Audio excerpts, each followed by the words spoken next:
Welcome to What to Watch Wednesdays, hosted by someone's favorite film buff, Nathan. I love movies and I want to share that with you.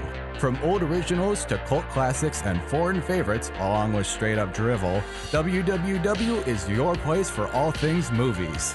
Stick around and we'll leave you with a movie to watch over the weekend with your family or that special someone. So sit back, relax, and enjoy the show.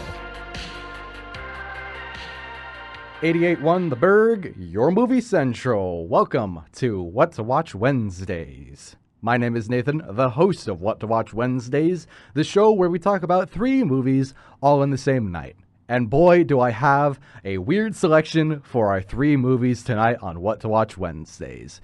Have you guys heard of Godzilla before? I think everybody's heard of Godzilla before. A lot of people have heard of Godzilla. Well, that's good, because we're not talking about Godzilla tonight. The only reason I bring up Godzilla is because I want to set the stage here. The 3 movies we're talking about are partially related to Godzilla in a specific way. They are still Japanese movies with a giant monster involved, but they're kind of the ripoff to Godzilla in a way. See, back in 1965, a Japanese movie company known as Daiei made their own giant monster movie series that then went on to exist up until 1980, which was called Gamera, the Giant Flying Turtle. None of what I just said was made up in any way. There was a series of 8 movies between 1965 and 1980 where a giant turtle named Gamera flew and did stuff in movies in Japan. And that just kind of happened. And then when they released the 8th movie, it was awful, in my opinion, but also objectively speaking, and the company went bankrupt for a while there. Then in 1995... they decided, hey, let's come back from being bankrupt and make a reboot series of those 8 movies we made back between 1965 and 1980 with the giant flying turtle named Gamera. Now, the reboot series was 3 movies. I am a massive fanboy of giant monster movies from Japan called kaiju movies. I'm a massive fanboy of Godzilla. And by extension, that means I'm a massive fanboy of Gamera movies. So tonight's watch list is going to include the 3 movies. Gamera, Guardian of the Universe from 1995. Gamera 2, Attack of Legion from 1996. And Gamera 3, Revenge of Iris from 1999. If you're confused at any point during the course of the show, just keep in mind that I'm a weird nerd who likes giant monster movies, and also you have Google. So I'd recommend using Google to look up what exactly I'm talking about throughout the rest of the show tonight. When we come back from the break, we'll jump into the first Gamera movie in the reboot trilogy, so stick around for that. 88.1 The Burg, your movie central. Welcome back to What to Watch Wednesdays. And for our first movie on the watch list tonight, we will be taking a look at Gamera, Guardian of the Universe from 1995, available to watch now on Tubi and Amazon, Tubi with ads and Amazon with a subscription. For the basic plot summary of Gamera, Guardian of the Universe, I would like to ask the audience to stick with me here. It's going to get a little crazy. So, as reports of giant birds stream into mainland Japan, a massive atoll is discovered in the ocean. You know, a big rocky island kind of a thing. Things really start to escalate when the giant birds are confirmed to just be giant weird monsters called Gyaos. And the atoll in the ocean is revealed to be a giant turtle named Gamera. Now, okay.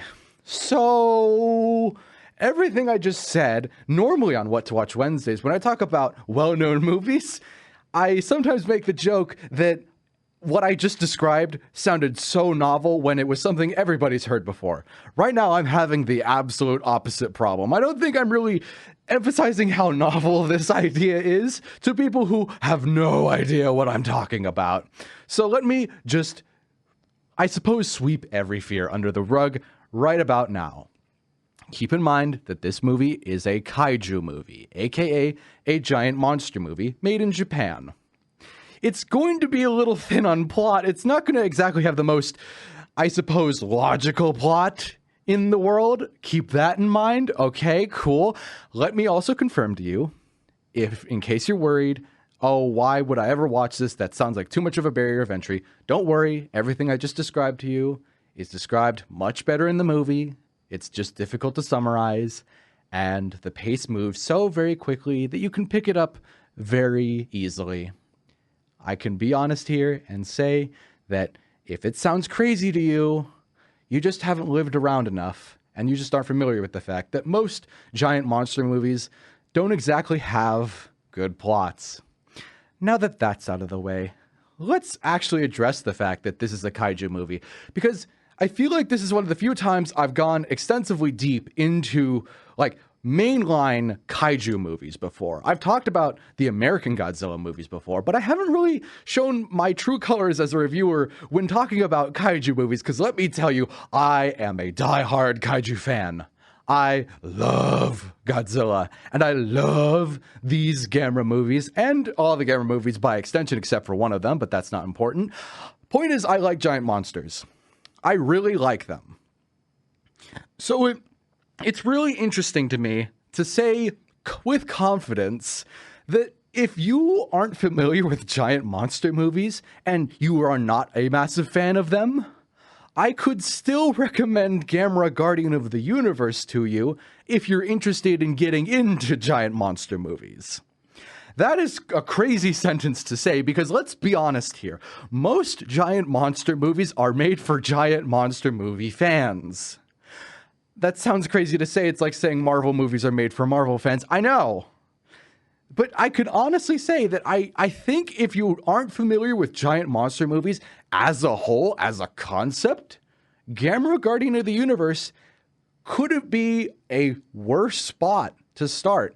It could definitely be a worse spot. I suppose that sounded like I was saying it couldn't be. It could be a much worse starting place. If I'm being honest, if you want a good introduction, I would actually wholeheartedly recommend Gamera Guardian of the Universe from 1995. What parts of it honestly make it open to all? Oh, I don't know. Let's start with the fact that they wrote actual human characters with desires, drives, like connection to the monsters. I'm presenting that like it's a new concept. For giant monster movies, yes, it is. Having human characters that have some level of connection to the giant monsters, even if it's just bare bones. Let's start with our main character, who is an ornithologist. Ornithologist. I believe I pronounced that correctly. It's the bird scientist. Keep in mind that the monsters in this movie, one of them is reported as a giant bird named Gyaos. Hey, look at that. A bird scientist being sent to investigate giant birds. Look at that bare bones connection. Do you see why this is interesting to me? Why I'd actually kind of recommend it? It's almost like you need logic to get people to connect with your storyline and your storytelling and your plot. And it's almost like Gamera Guardian of the Universe has some bare bones logic to it. Wow, look at that. How good for it. What else is good for it? Well, let's also address the fact that Gamera, the giant flying turtle, is not just a random monster in the middle of nowhere who just shows up. He does show up in the middle of nowhere, but eventually he forms a very interesting bond. Gamera, as a series, has been known to be aimed at children. And the way they did it in the reboot series, I find, is very interesting. They took this young girl by the name of Asagi and gave her this little pennant, this little comma-shaped hook. Or not a hook, whatever. They gave her a little pendant. And this pendant came from Gamera directly. It came from part of his body when he was inside of that massive rock atoll. So when she wears this pendant, she all of a sudden has this strange psychic connection to Gamera. They share thoughts and feelings. They share physical attributes. Look at how interesting that kind of is. Doesn't that sound mildly interesting from the way I've described it? A child connected with a gigantic, very tall flying turtle? If that doesn't sound mildly interesting or so stupid to be interesting to you, I don't think you know how to have fun.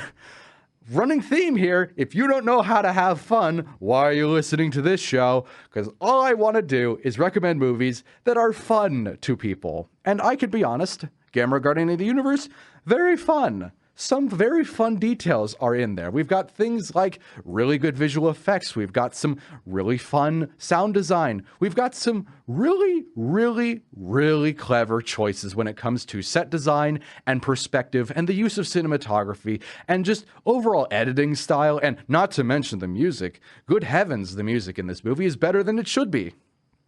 All of that on a movie about a giant flying turtle. This is never going to be, like, unaddressed throughout the rest of the night. Keep that in mind. But I will address this at least once before we go to break.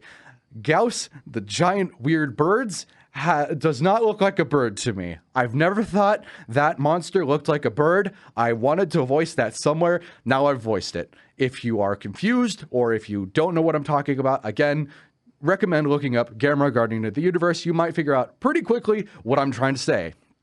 With all that being said, we're going to go to break. And when we come back, we will jump into the next movie, Gamera 2, Attack of Legion. Stick around for that. 88.1 The Burg, your movie central. Welcome back to What to Watch Wednesdays. And for our second movie on the watch list tonight, we will be taking a look at Gamera 2, Attack of Legion from 1996. Available to watch now on Tubi with ads or Amazon with a Prime Video subscription.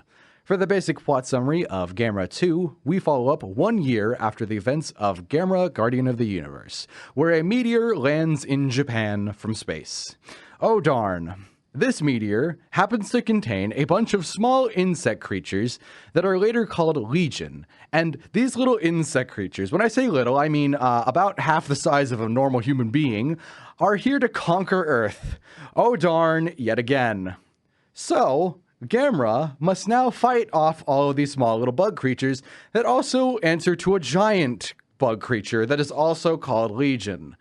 Oh darn, for the third time, oh darn. This is just one whole big oh darn. And once again, I must emphasize, giant monster movie from Japan. Don't take this too seriously or your brain will start to hurt.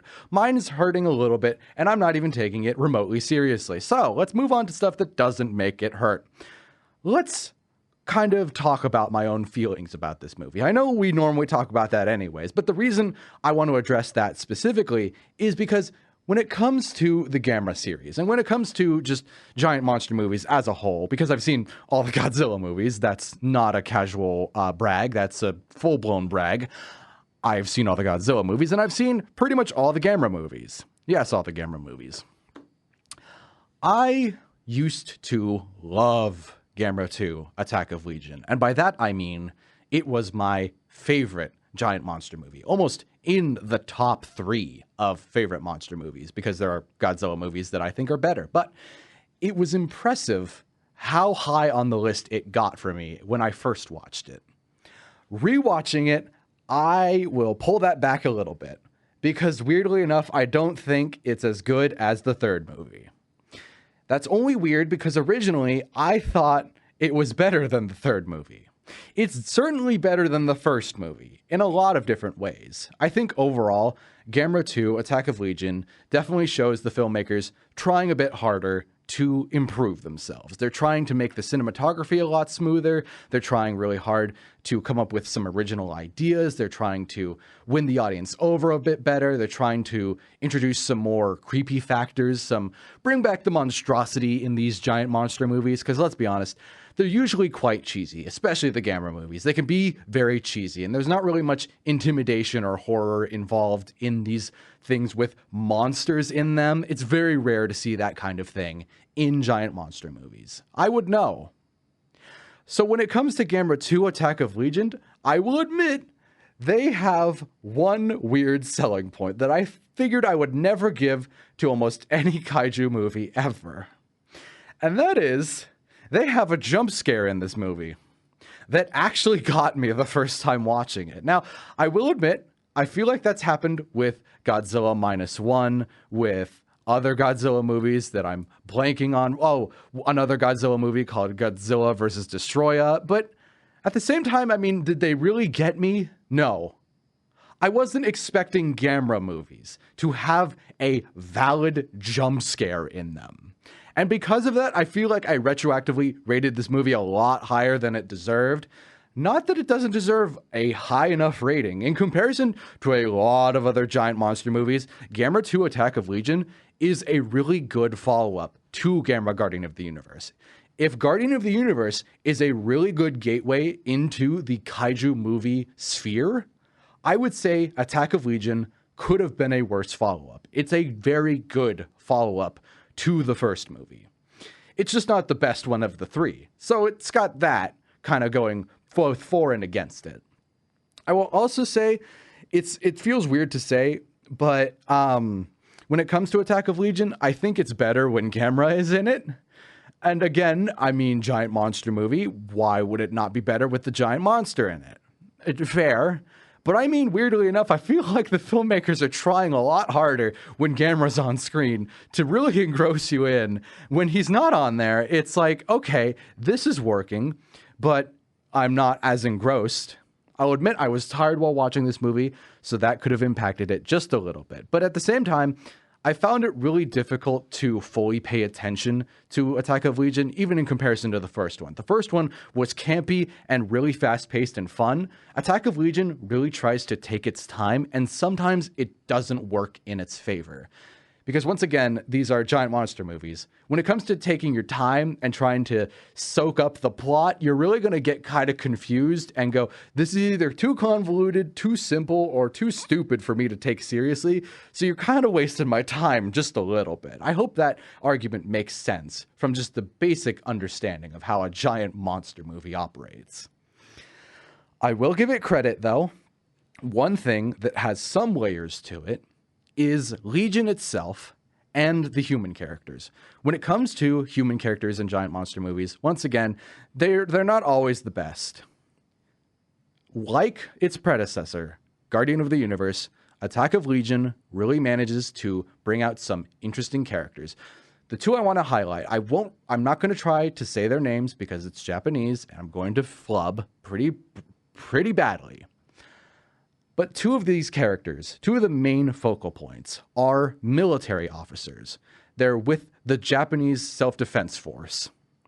And weirdly enough, I find it interesting that a movie involving a bunch of tiny insects that serve one giant conglomerate insect called Legion, which is a reference to demonic entities in the Bible, all collating together to form one big thing. I find it interesting that a movie with that as the villain brings in, for the first time in this series, two characters who are a part of the military. That, weirdly enough, has more layers to it than I gave it credit for on both the first and second time rewatching it. And I hope you can understand why that's kind of blowing my mind right now. Just understand that. With all that being said, I feel like I can't say too much more on Attack of Legion. If I said any more, I'd be breaking down a specific scene in particular, and I want to save that for What to Watch weekends. So instead, we're going to go to break, and when we come back, we will jump into the last movie on our watch list, that being Gamera 3, Revenge of Iris. Stick around for that. 88.1 The Burg, your movie central. Welcome back to What to Watch Wednesdays. And for our third and final movie on the watch list tonight, we will be taking a look at Gamera 3, Revenge of Iris from 1999, available to watch on Tubi with ads or on Amazon Prime with a Prime subscription. For the basic plot summary, we follow up 3 years after the events of Gamera 2, where we follow a girl named Ayana. Ayana, interestingly enough, hates Gamera because Gamera unintentionally killed her father, mother, and cat during the Gyaos attack in the first movie, Gamera Guardian of the Universe, which was 4 years before the events of Revenge of Iris. Essentially what happens is Ayana decides to become friends with a weird, mysterious creature known as Iris that she finds in a hollowed ground temple and use it to kill Gamera. Okay, well, okay. I think I had you at first, and I just lost most of you in the audience with that plot description right there. Okay, let's get away from that. Listen to me very clearly. I don't care how it sounds. I don't care how crazy I appear to be right now. Hand on my heart, pure honesty, Gamera 3, Revenge of Iris, is by itself an above decent movie. I would consider it definitely better than the second movie. I didn't used to think that. I do now. People in the giant monster community and the Gamera community specifically love Gamera 3, Revenge of Iris. They consider it the best out of the three. If anything, the best Gamera movie. Crazy to say that, I know. But I can't disagree with that. I, in good conscience, now, cannot disagree with that. And I say now, because at first, when I first watched this movie, I didn't get the hype. I thought that the second movie was better. I thought this one was kind of overhyped. Mostly because I didn't sympathize with the main human character. I didn't really like the main monster of the movie. I thought that Gamera was mistreated. Looking back on it now, rewatching it, I can say all of those things. I was just saying that for the sake of being a contrarian. Because of like two good parts in Attack of Legion. Revenge of Iris overall just has better moments, has better production values, has a lot better story pacing, and a more interesting concept than Attack of Legion ever would. I can admit that now. I'm mature, says the man watching giant monster movies, but don't worry, let's break it down a little bit. So, here's one big detail that I have to mention. When I first watched this movie, I did not like the main character, Ayana.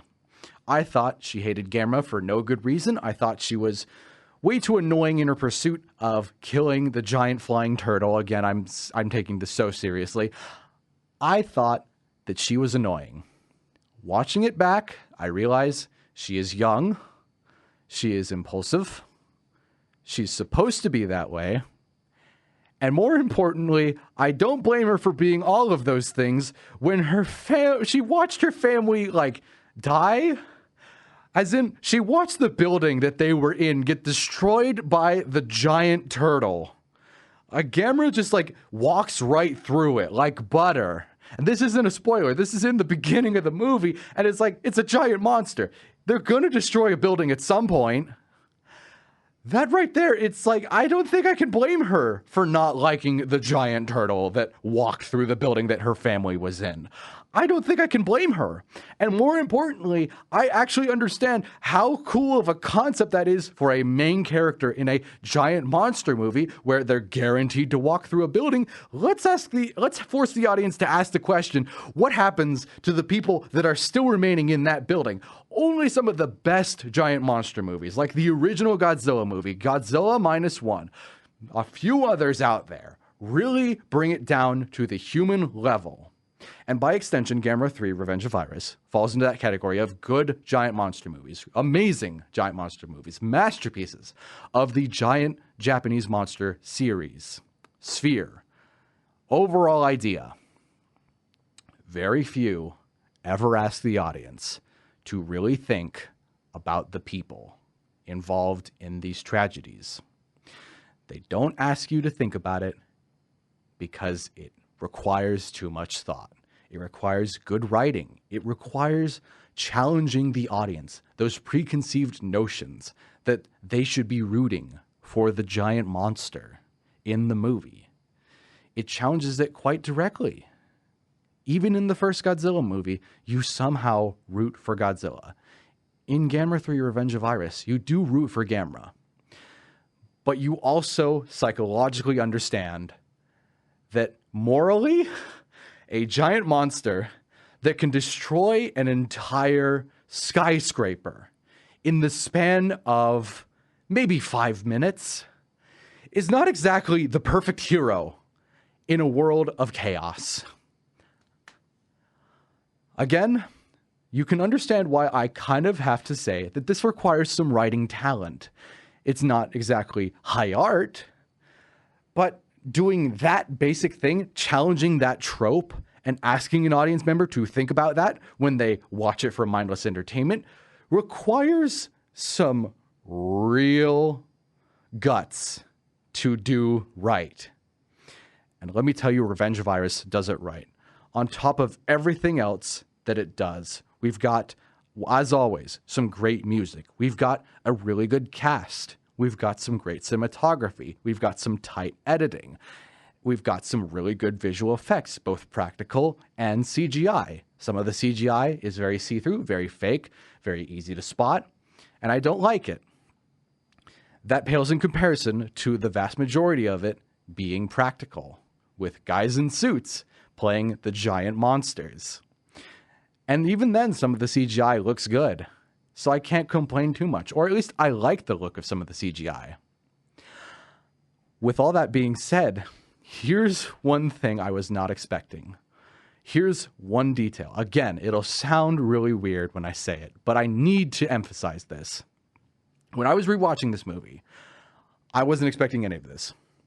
So what happened was, at a certain point while watching Gamera 3, Revenge of Iris, I found myself engaged in the plot, physically and mentally. I found myself engaged with the emotions of the characters, melding with their world and understanding why they are the way they are, not noticing the fact that Gamera, the giant flying turtle, is a man in a suit, and getting annoyed that there was a cliffhanger in the story. No spoilers, but there's a cliffhanger. When I realized all of this, my brain imploded on itself because I've seen giant monster movies before. This doesn't normally happen. You don't normally have that happen. Most of the time, it's mindless entertainment. You're telling me I care about the humans? This is about a flying turtle. Why do I care about the girl? With all that being said, I can't recommend Gamera 3, Revenge of Iris enough. I can't recommend all three of these movies enough. I'm biased, yes. But I'm confident in also saying that if you are not a fan of giant monster movies, give these a shot. I honestly can't recommend them enough to you. I legitimately think you will get a good experience out of these three movies if you don't even know where to start with giant monster movies. I'm being serious. Please give them a shot. And with all that being said, thank you for listening in to What to Watch Wednesdays tonight. I will be back next Wednesday from 8 to 9 p.m. here on 88.1 The Burg for another episode of What to Watch Wednesdays. I will also be on this Saturday from 8 to 10 p.m. for an episode of What to Watch Weekends here on 88.1 The Burg. Please be sure to follow along with What to Watch Wednesdays and What to Watch Weekends on YouTube and Instagram at What to Watch Wednesdays, all one word, no caps, no spaces. Again, I will be back next Wednesday for another episode where I'll be telling you all what to watch. Good night, everybody.